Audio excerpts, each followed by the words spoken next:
Kicking off our conference is Graco.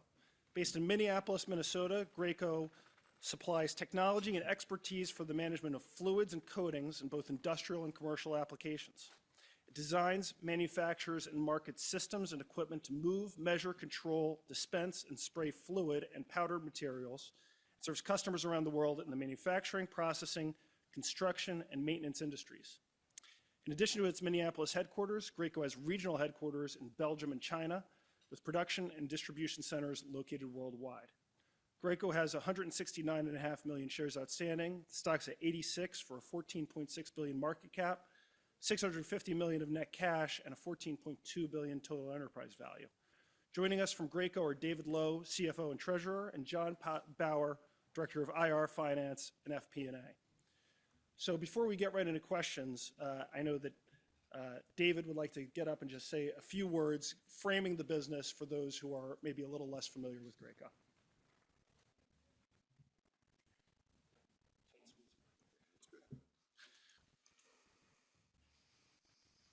Thank you, Kevin. And I want to thank our friends at Gabelli for the invitation to participate in this, the 35th annual Pump Valve and Water Systems Symposium.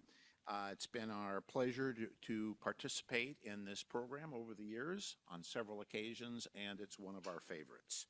Mercifully, I won't give you a prepared presentation. Q&A is far more interesting, but I did think I would just give you a 90-second thumbnail of Graco if you're not familiar with us. Graco Inc. was founded 99 years ago in Minneapolis, Minnesota, and its original business was designing and manufacturing lubrication equipment for the automobile industry. We extended our industrial exposure into many niche markets, usually by leveraging technology we developed in one industry, one application group in our technology, and stretching it over other businesses. If you're looking for a quick way to think about the company, maybe it's we handle difficult to handle fluids, and maybe you could think of expensive materials. Our growth over this century has been mostly organic, and as you will see if you look at our financials, we report in 3 segments, but that's really deceiving. Our business is in 15 to 18 niche markets. That's how we think about our business on a daily basis, and it's sometimes why you'll find me, I hem and haw when you ask me to generalize about what's going on, because we're balancing a lot of businesses. The businesses that we're in, I'm going to try to generalize when I say we like business to business, we like businesses that are global, we like recurring revenue, we like, in our terminology, critical applications, because business to business people will pay you well if you offer them durable, high quality solutions. Our customers are return on investment driven, as in fact we are. It's part of our culture, and I think, quite frankly, it's reflected in our operating returns and our cash flows over many, many years. We have an interesting manufacturing footprint. While we are a global company, more than 80% of our manufacturing is here in the U.S.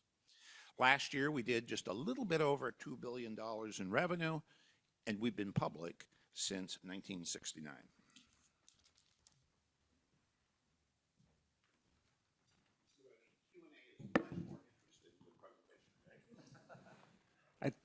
I mean, it's much better than watching paint dry, so we'll take that. Exactly.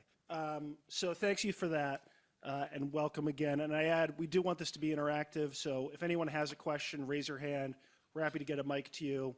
And those on the webcast as well, there should be a mechanism for you to submit a question. We'll find a way to get that up here to me as well. So, that was a great overview. I thought we'd start by exciting and delighting everyone and pointing out that, Graco, you've got these 15, 18 businesses. One hallmark is you generate a lot of cash flow. With that cash flow, you now have a lot of cash on your balance sheet, as we said, $650 million or so, and minimal internal capital needs. Just in November, you acquired Corab for 230 million euros plus an earnout, and that adds to your strong position in the global paint and coating machinery manufacturing category. So first, maybe we could talk a little bit about that deal. What makes you excited about it? What was interesting about it in terms of technology, expertise, end markets? But then more broadly, clearly M&A had dipped down for a while. We've seen it perk back up last year. A lot of people are excited about the deal-making environment. M&A has been an important way for you to grow your top and bottom line over the years. Maybe you could talk about what you're looking at now from your strategic position internally. Okay, that's a good question. This is on. The transaction that Kevin's referring to is the Corab manufacturing products business out of northern Italy. It manufactures a variety of machines that are used in the mixing, shaking, tinting activities in the colorant marketplace. In other words, making paint the right color to match existing or desired color shades. This business, I think, characterizes a lot of things that we like about these niche markets that we're in, as well as with respect to deal strategy, the way we like to think about opportunities in this space. As far as businesses that we're in, these niche markets, most of them are not particularly large markets. They're sub-billion-dollar markets. In some cases, they're just a few $100 million. And they may grow at GDP, they may grow with technology and good pricing a little bit above a GDP in this business-to-business environment, but they're not huge and they're not exceptional growers. So you're thinking, well, what's not to like? What we like about that is it means these industries are relatively stable. You know who the competitors are. New competitors typically don't come into these specialized markets, and especially, corporate industrial behemoths that they could own the whole market and it wouldn't mean anything to them. We like that. I mean, I joined the company 30 years ago. The competitors we were talking about in those days are the same competitors we're talking about today. That's the way the Corab market is. There's two large global players. Corab is one. A business called Fluid Management that's part of a company you may have heard of. IDEX is another one. And then there's a few regional and global local players. What we liked about this business, and then I'll try to talk more broadly, what we like about this business is that we know the channel and the end users. Think home centers, think paint stores, people that are doing transactions involving paints and coatings. That's our world anyway, and we think we have opportunities to capitalize on where they're strong and where we're strong. Corab's operational footprint is very interesting. They're very much state-of-the-art manufacturing location in northern Italy, is highly mechanized, very competitive on a global basis, and absolutely first rate, and we would consider it the quality of a Graco factory. They also have a very interesting footprint in India, where we really have, other than a warehouse and a sales arm, we really have no activity. There they have a long time and experienced manufacturing operation, and they have a local sales and service network of a couple hundred people across the country that give them very, very interesting coverage. Flip it around, here in North America, which is our core business for most of our contractor products, we have a very well-developed sales and technical organization, not to mention tremendous coverage with channel partners like the largest home centers and the largest paint chains, and we think we can do some things for them there. Lastly, this was not a program This was not an initiative that was done with an auction process. This was a business, it was privately held. In this case, it was held by private equity. Through contacts in the industry, we established a working relationship with the owner, and over a period of 9 months, got to see the operations, got to know management, got to understand the dynamics better than we think we would have in the auction process, and we're very comfortable when it came time to close the sale. And I would say more broadly, we have a responsibility, we know, to be good stewards of capital. And when we talk about our capital deployment process, in our case, number one is we like the businesses that we're in, and we're always going to be, I would say, big on the organic side. We are committed year in and year out to product development. We invest about 4% a year in that line, in that level of activity. And we think it's important because in business-to-business environments where people are looking for ways to improve their productivity and their ROIs, in this particular case, the best mousetrap wins. If you can get it into people's hands, the high enough quality, and you can support it afterwards at a reasonable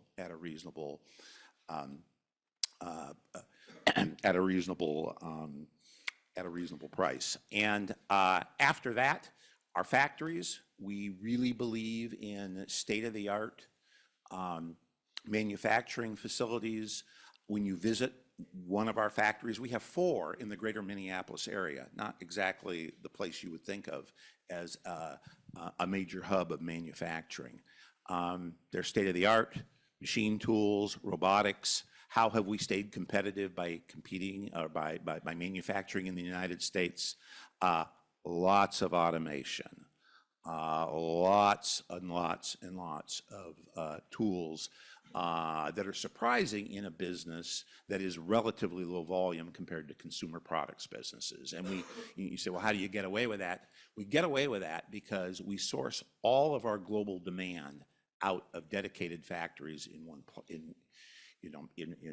place. And then finally, yes, I would say that the other 2 areas, the other 2 important buckets are development activities, and we look at our business opportunities to see if we think we can add value, and if we're going to have a return on investment, and that's where we could get into I'll spare you, a long conversation on pricing and multiples and so forth.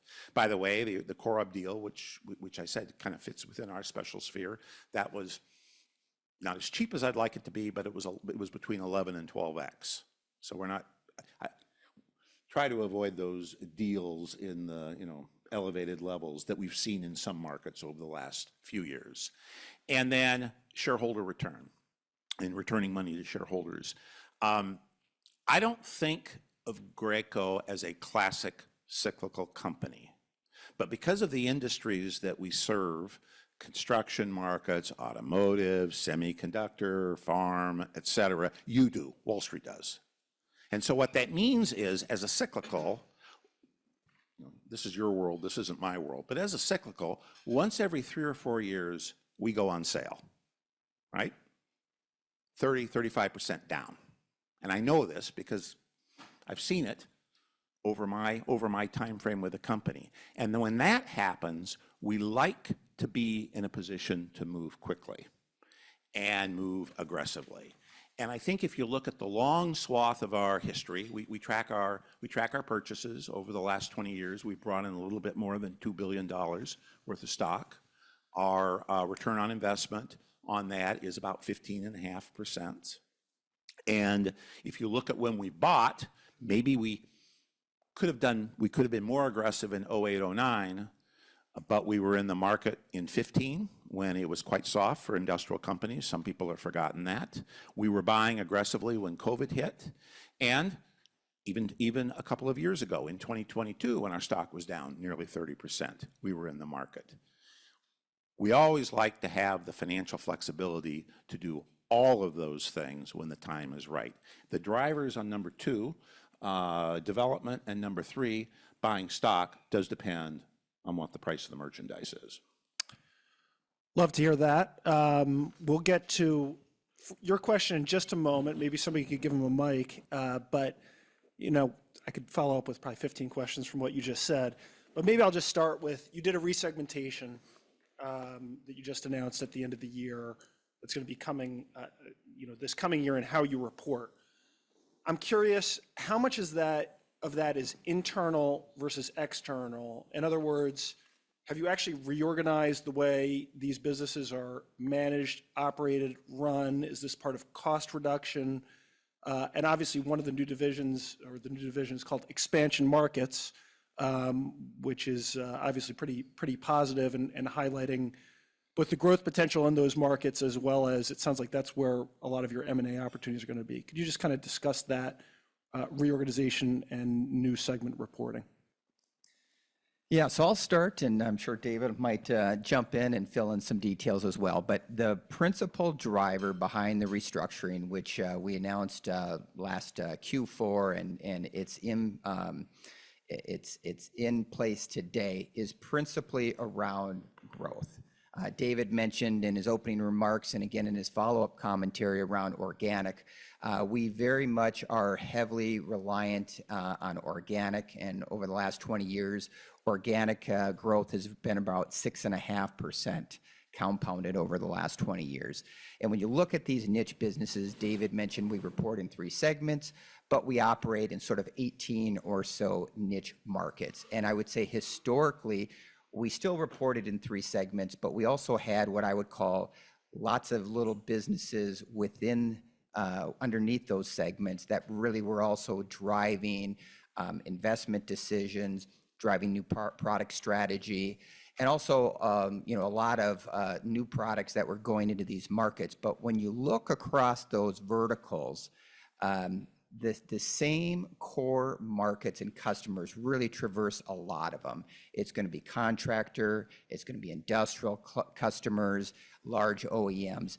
And I think over the years, there's been a level of, I wouldn't say complexity, but we've introduced a lot of businesses that were going into these large channel customers representing different segments of the business. And when we stepped back and really looked at the organization and really thought through how do we drive higher organic growth in the next cycle, we recognized that there was a growing opportunity to sort of reorganize to really focus on those customers and really be customer focused. And we've got some experience with this. About 4 years ago, we took our high performance protective coatings and foam, which are large, almost industrial type products that were in our industrial segment, and we moved them into the contractor segment. And we did it principally because the customers that are buying those products are contractor customers, and we've seen some really good success. So really the reorganization is all around organic growth. There is some synergies that we've realized as well through sales and marketing and engineer, but really the principal driver is all around organic growth and improving that. Great. Let's go to the crowd for a question. Hi, thank you. You mentioned you have state-of-the-art factories, and have been using tools and automation. Well, I've been reading a number of academic articles and books recently, all making the point that the U.S. is manifestly not a global leader in what's called advanced manufacturing, mostly because it requires such heavy expense and long-term oriented capital expense. And the question is, how do you see that from your point of view? For example, are the tools and the instruments that you're automating with, mostly from Germany, Japan, South Korea, or wherever, not the United States, and particularly for these niche businesses only doing a few $100 million a year, it's really expensive. I don't know how you do it to really get into what's called advanced manufacturing. So that's my first question, and I have one more after. All right. Well, it's a good question, and I would say that our model, what helps us on our model, is that we consolidate all of our volume in single locations. As you said, we are not a high volume. I mean, what's a high volume business? If you're making power drills or something, you're measuring your output in the millions.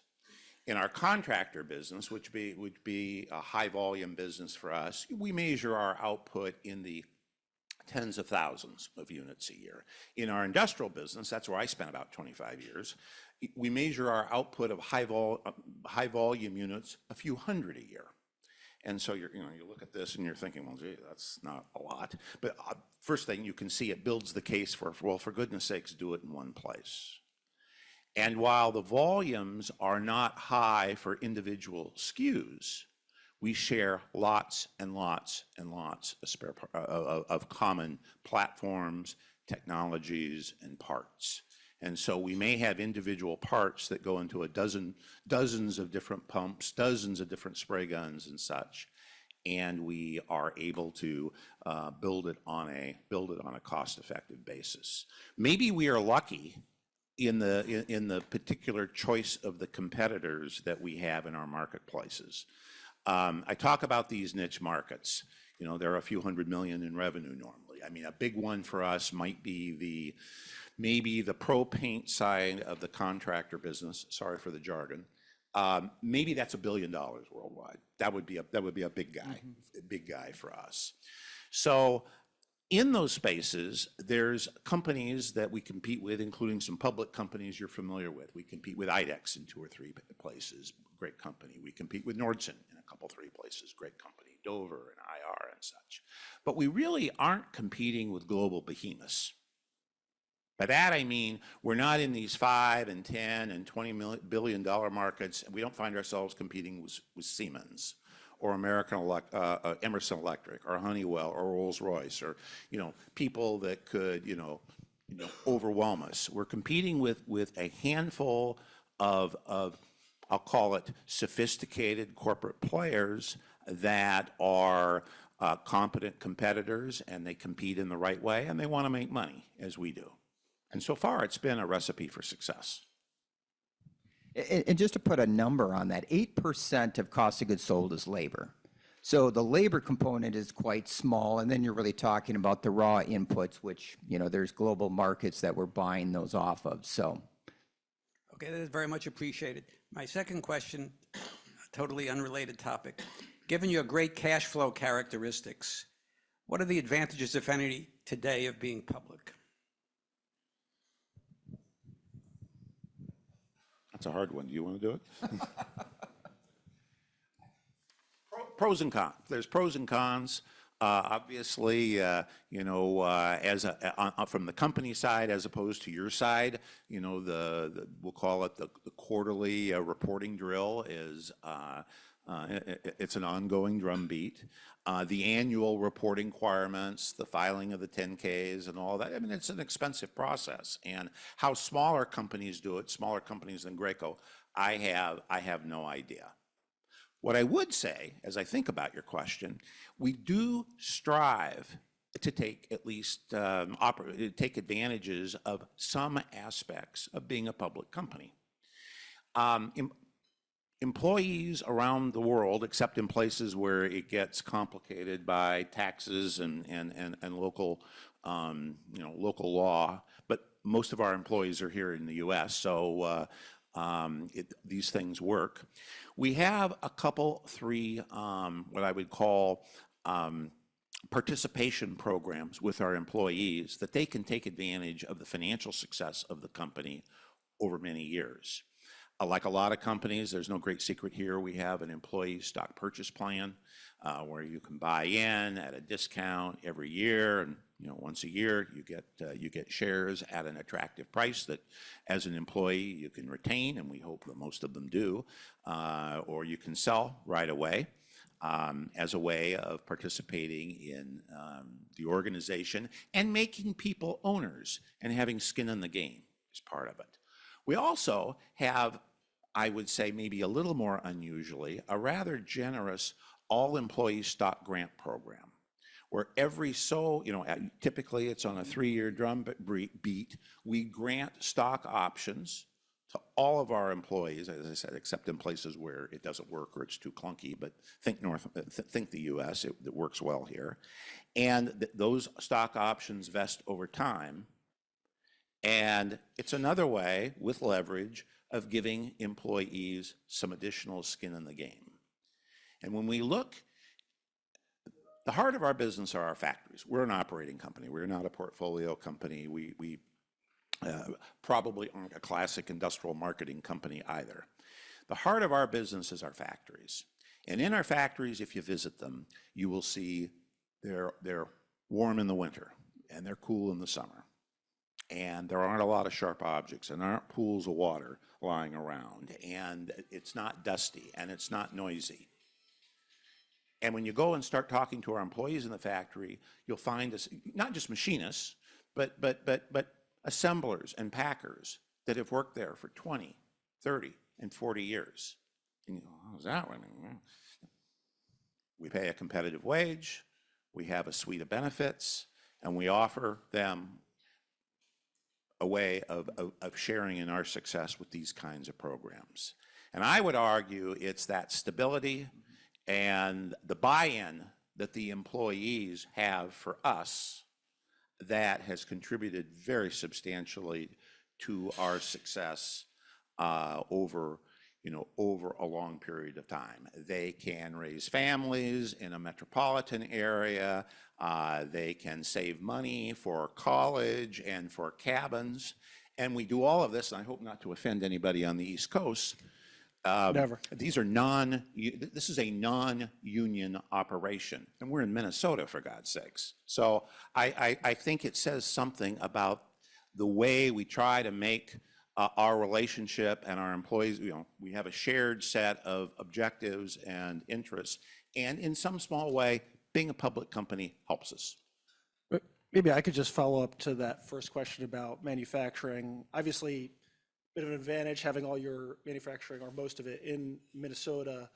Could you talk us through tariffs? Obviously that helps you for your sales in the United States, but both for some of your inputs coming into those factories, whether it's raw inputs or the machinery itself. And then conversely for your sales outside the United States, just walk us through how you're thinking about potential tariff impacts. Okay, so it's also a timely question, right? And a good one. And of course, the answer is we don't know, right? I mean, we don't know how this is going to play out. As a manufacturer with most of our operations in the U.S., I would say the vast majority of our key vendors are domestic companies or are located nearby. It's just the nature of how logistics work in manufacturing, except in some cases with some materials and some electronics that come in overseas. So as we've tried to get our handle around that part of the equation, I mean, it's not nothing, but I'm talking about, adding to our, you're our expert here. I mean, if we added to our purchase costs of 1 or 2%, that would highly surprise me. That's not really where I guess I lose sleep. Where I do lose sleep is we don't have complete visibility, and I don't think anybody does, as to where do our vendors get all of their parts? Where do our vendors do their buying and such? And we probably have a degree of dependency there that we don't understand today. And I'd be exaggerating if I said, oh, I'm not worried about it, but I don't know if that's 1 million or 10 million. It's probably not multiples of that, but it could be something.